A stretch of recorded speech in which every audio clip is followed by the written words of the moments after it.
Cornel West insists that the crisis of black leadership cannot be reduced to partisan maneuvering or electoral math. At its heart it is a collapse of moral authority, a loss of the capacity to call a nation to conscience and to embody a lived example of sacrificial love. Moral authority, in this sense, is not merely rhetorical power but the alignment of speech, character, and practice in service of justice.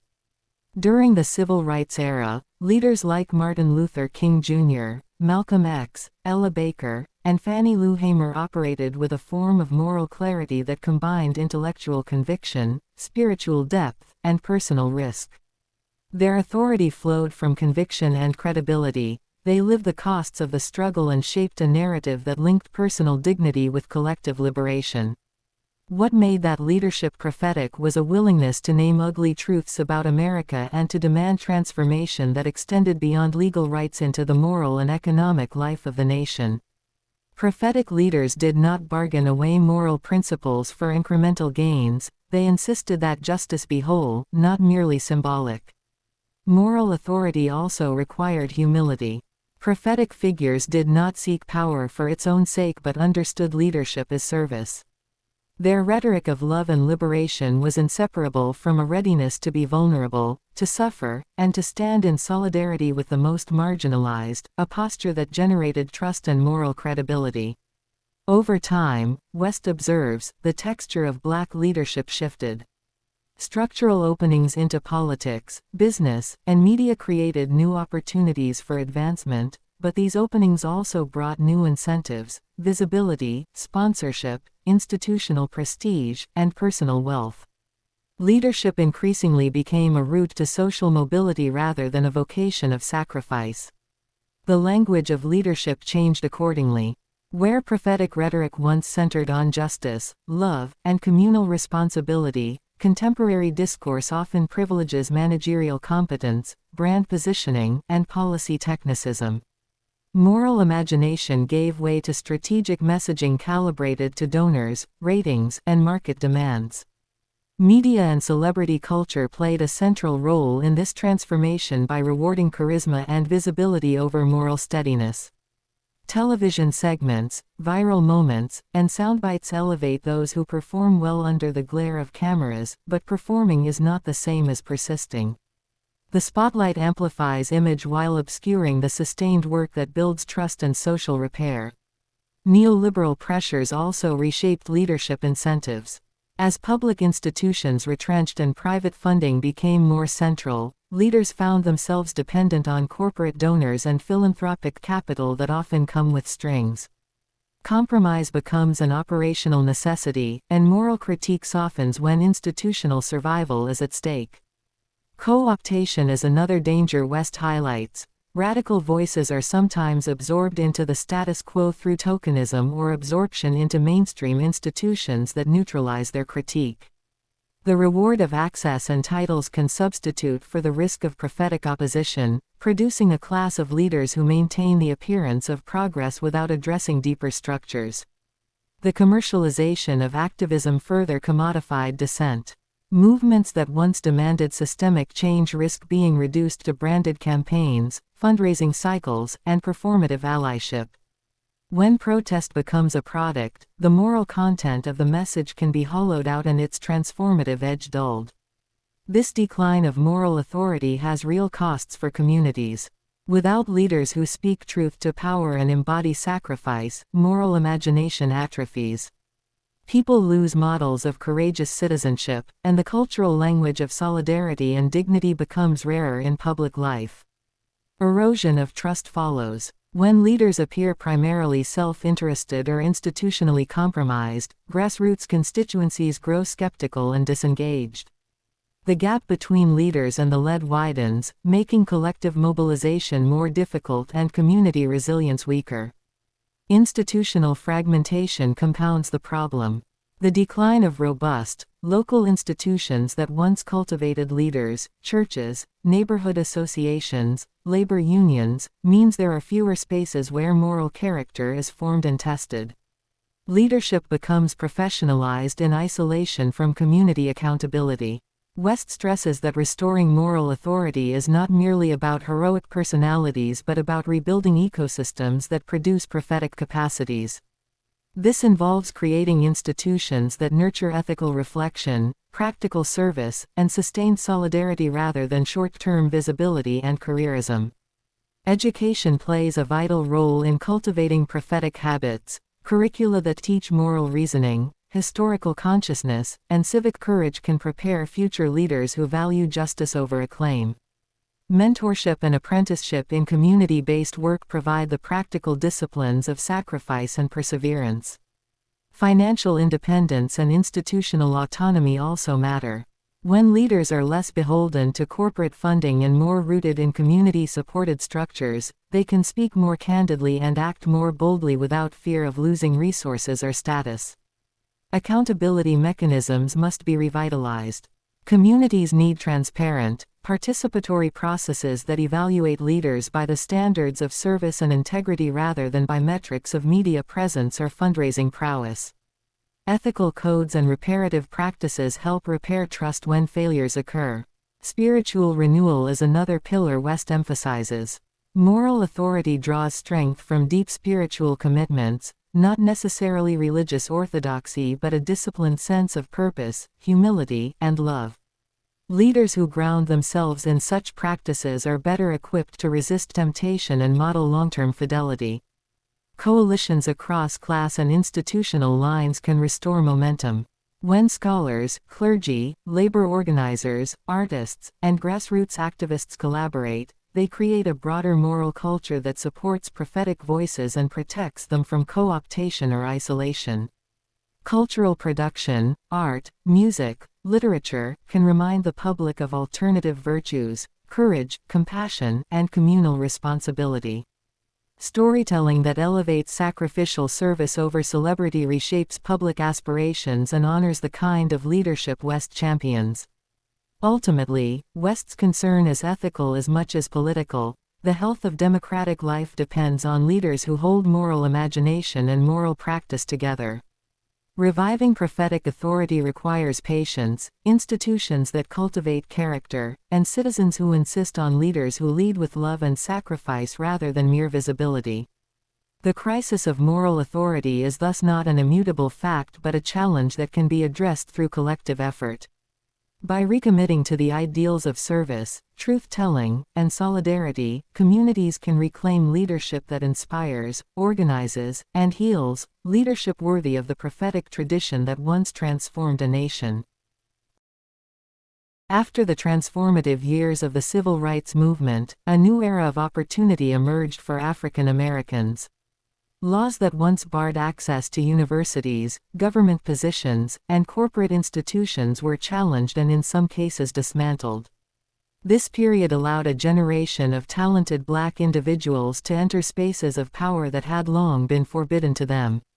The emergence of Black professionals, politicians, and administrators seemed to mark a triumph of the struggle, a sign that integration had worked and progress was real. Yet Cornel West cautions that this very success concealed a deeper loss of moral purpose. As Black faces began appearing in high offices, universities, and boardrooms, the structure of power itself remained largely unchanged. Many of these new professionals found themselves rewarded not for challenging injustice but for adapting to the norms of institutions built on inequality. Advancement depended on pleasing gatekeepers, mastering bureaucratic codes, and proving oneself respectable within the dominant order. Over time, the radical impulse that once demanded systemic change was replaced by the cautious language of policy, administration, and personal success. West observes that the shift from prophetic leadership to professional leadership altered the very tone of Black political discourse. Where earlier movements spoke of liberation, dignity, and love, the new establishment leaders preferred terms like efficiency, representation, and diversity. These words signaled inclusion within existing systems rather than a transformation of those systems. As a result, the moral urgency of the freedom struggle was muted. The vocabulary of justice gave way to managerial speech that sounded pragmatic but lacked spiritual conviction. Political success, too, came at a cost. The rise of black mayors, legislators, and party officials in the 1970s and 1980s was often hailed as proof that racism was fading. Yet, many of these figures governed cities suffering from deindustrialization, mass unemployment, and declining public services. Bound by federal and corporate constraints, they had little room to enact transformative change. Instead of confronting the economic roots of inequality, many focused on symbolic victories and photo opportunities. The result was an appearance of progress without a corresponding improvement in the daily lives of the poor. West is not cynical about the potential of black professionals or politicians, rather, he warns against the moral compromises that accompany access to power. The danger lies in substituting position for purpose. When survival in elite institutions requires silence about corporate exploitation or state violence, leaders risk losing touch with the communities that gave them their legitimacy. The language of radical critique is replaced by the careful neutrality of the bureaucrat, safe, calculated, and ultimately complicit in preserving the very injustices it once sought to dismantle. This transformation also reveals the seductions of class advancement. Economic mobility and professional respectability can breed distance from the grassroots. Many who rise into the middle class grow anxious about being associated with the struggles of the poor. Instead of seeing their success as a tool for collective uplift, they begin to define it as personal achievement. Careerism replaces community service, and social climbing takes precedence over social change. The collective moral mission of the Black freedom struggle weakens under the weight of individual ambition. The professionalization of Black leadership also fragments solidarity. The movement that once united students, preachers, laborers, and intellectuals around shared moral principles becomes splintered into interest groups, NGOs, and political campaigns. Each competes for limited resources and visibility. This bureaucratic competition makes it harder to sustain a unified moral vision. Instead of moral accountability to the people, many leaders become accountable to donors, sponsors, and political parties. Corporate culture compounds the problem. As multinational corporations increasingly present themselves as allies of diversity, they invite token representation to signal inclusion while avoiding substantive reform. The Black professional who ascends into this structure may feel empowered but is often constrained from addressing issues like labor exploitation, wealth inequality, or environmental racism. The result is a quiet conformity, an illusion of influence that conceals structural powerlessness. For West, the tragedy is not that Black leaders have entered mainstream institutions but that so few have transformed them. True leadership, he insists, requires courage, the willingness to lose privilege in order to tell the truth. Without this moral courage, even the most educated and influential figures risk becoming caretakers of a broken order. The very system that once excluded them now enlists them to preserve its legitimacy, turning liberation into administration. The challenge, then, is to recover a new form of leadership that combines professional competence with prophetic integrity. West calls for a generation of leaders who refuse to choose between career and conscience, who understand that the purpose of power is service, not self-promotion. Only when moral conviction re-enters the halls of professionalism and politics can the legacy of the freedom struggle be redeemed. Cornel West believes that authentic leadership in the Black community has always drawn its moral and political power from a deep connection to the grassroots, from the lived experience of ordinary people confronting poverty, racism, and despair. It is in the rhythm of daily struggle, in the courage of those who endure oppression, that prophetic vision is born. When leaders lose touch with this human foundation, they lose both credibility and inspiration. Leadership without rootedness becomes abstract, bureaucratic, and morally empty. In earlier generations, Black leadership emerged organically from within the community. Ministers, teachers, organizers, and artists lived among the people they served. Their authority came not from titles or credentials but from trust, from the shared understanding that they suffered and hoped alongside their neighbors. The civil rights and Black power movements thrived because they were nourished by this collective energy. The preacher in the pulpit and the student in the street were united by a moral bond grounded in shared sacrifice. Over time, however, social mobility, urban restructuring, and the expansion of professional opportunities created a growing physical and psychological distance between leaders and the poor. Many middle-class professionals moved out of the neighborhoods that once sustained the movement, leaving behind communities ravaged by unemployment, drugs, and violence. The institutions that once served as bridges, churches, local associations, neighborhood schools, weakened or were co-opted by larger bureaucracies. The result was a leadership class increasingly insulated from the harsh realities of the streets. West warns that this separation is not merely geographic but spiritual. When leaders no longer feel the daily weight of injustice, they risk losing empathy and moral urgency. Policy discussions replace listening, reports and data take the place of lived experience. Leaders begin to speak in the language of management rather than the language of liberation, focusing on programs and budgets instead of people and suffering. The prophetic fire that once demanded transformation cools into administrative routine. This disconnection also undermines solidarity. Grassroots people, sensing that their concerns are ignored, grow distrustful of leadership that appears distant and elitist. They see well-dressed representatives and officials speaking on their behalf but not walking beside them. This alienation feeds cynicism and political disengagement. The poor begin to believe that no one truly represents them, that leadership itself is another form of exploitation, one more hierarchy built on their backs. West understands that this loss of connection is both a symptom and a cause of moral decay. When leadership ceases to be accountable to the people, it becomes accountable to institutions, funders, and media platforms instead. The measure of success shifts from moral impact to managerial performance, how efficiently one handles crises, not how courageously one prevents them. Leadership becomes reactive, responding to disasters rather than challenging the systems that create them.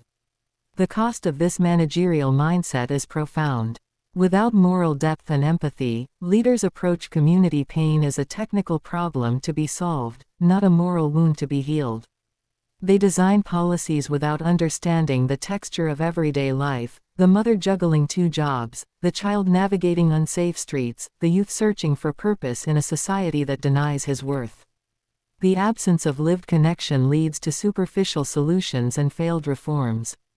West calls for a return to grassroots intimacy, for leaders to rediscover the dignity, creativity, and wisdom of the people they claim to serve. This does not mean romanticizing poverty, but recognizing that the moral energy of any movement arises from those who suffer most. True leadership listens before it speaks, learns before it dictates, and serves before it commands. It seeks transformation from below, not management from above. Reconnection also requires humility. Leaders must abandon the illusion that expertise or status grants them authority. Real authority is earned through service, through the willingness to share in the burdens of those without privilege. West reminds us that prophetic leaders are not saviors but servants. Their power lies in solidarity, not superiority. To lead is to stand shoulder to shoulder with the forgotten and to give voice to their pain and potential. Ultimately, West's warning is a call to moral renewal. Leadership that is cut off from the grassroots loses its soul. Only by returning to the people, listening to their cries, feeling their struggles, and standing in their spaces, can leaders recover the moral clarity and courage needed to transform society. Without this reconnection, leadership becomes a hollow performance, and the dream of justice remains unrealized. Cornel West's call to revive prophetic leadership begins with a radical redefinition of what leadership is. Not a route to prestige or influence, but a vocation to serve the moral life of a people. Prophetic leaders are first moral exemplars whose authority comes from integrity, sacrifice, and the resolute practice of love. They name injustice plainly and refuse to bend their principles for the sake of comfort or advantage. Such leaders are shaped by a deep spiritual seriousness. This is not sectarian religiosity but a disciplined interiority that cultivates courage, patience, and the capacity to endure hardship for the sake of truth. Spiritual depth supplies the stamina required to sustain long struggles and to model the kind of self-giving that rebuilds communal trust. Moral passion is the engine of prophetic leadership.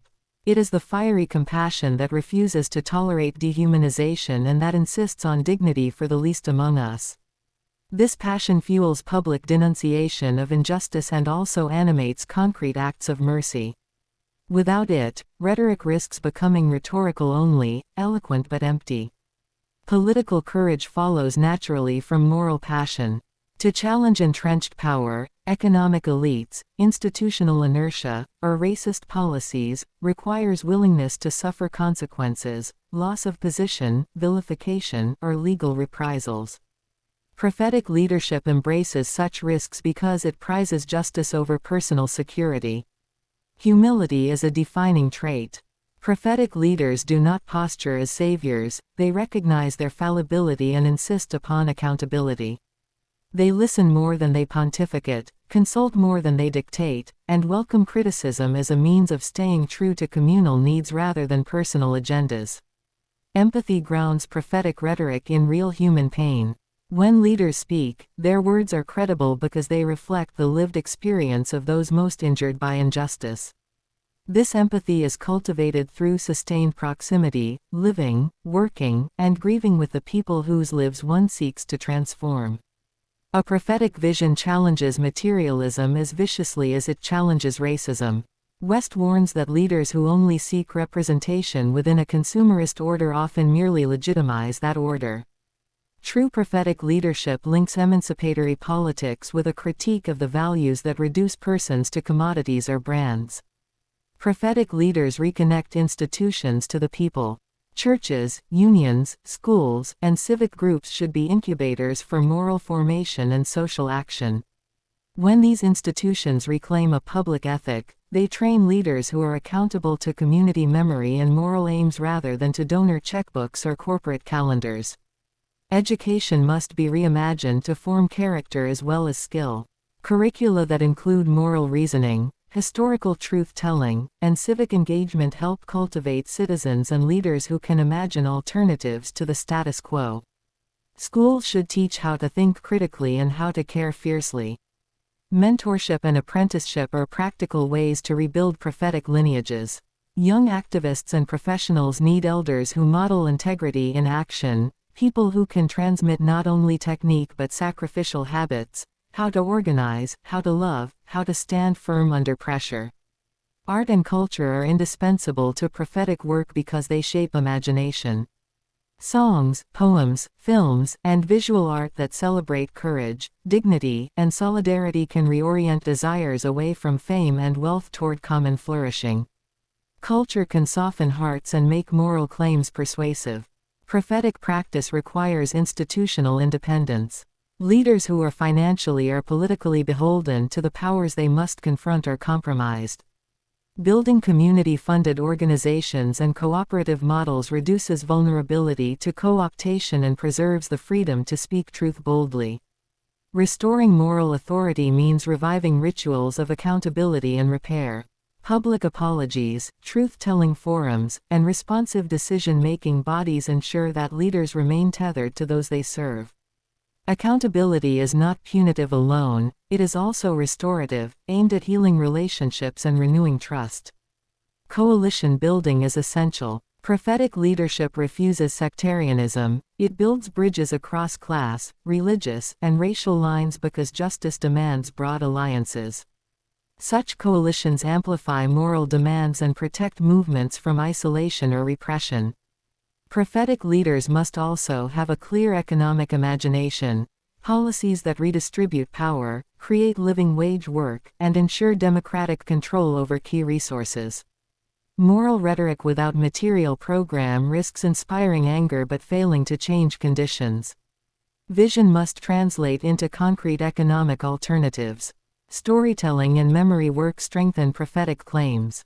Recalling the sacrifices and triumphs of past movements anchors moral appeals in lineage and legitimacy. Memory supplies moral exemplars and conveys that current struggles are part of a continuing fight for human dignity. Prophetic leadership requires strategic patience.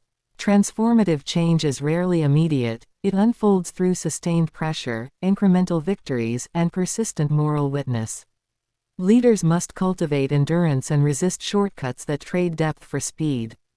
Transparency in leadership practices counters cynicism. Open finances, participatory governance, and clear criteria for leadership selection reduce corruption and build confidence. When people see processes aligned with proclaimed values, trust grows and movements gain resilience. Prophetic courage is contagious. When a few leaders model sacrificial love and courageous truth-telling, others are empowered to act similarly. Moral exemplars create a social ecology in which ordinary people feel authorized to resist injustice and practice solidarity. Ultimately, the revival of prophetic leadership is a communal task. It cannot be delegated to celebrities, elected officials, or professionals alone. It depends on communities reclaiming moral authority, demanding leaders of integrity, and supporting those who risk everything for justice. In this rebirth lies hope, the renewal of a public life animated by love, truth, and a relentless commitment to the flourishing of all.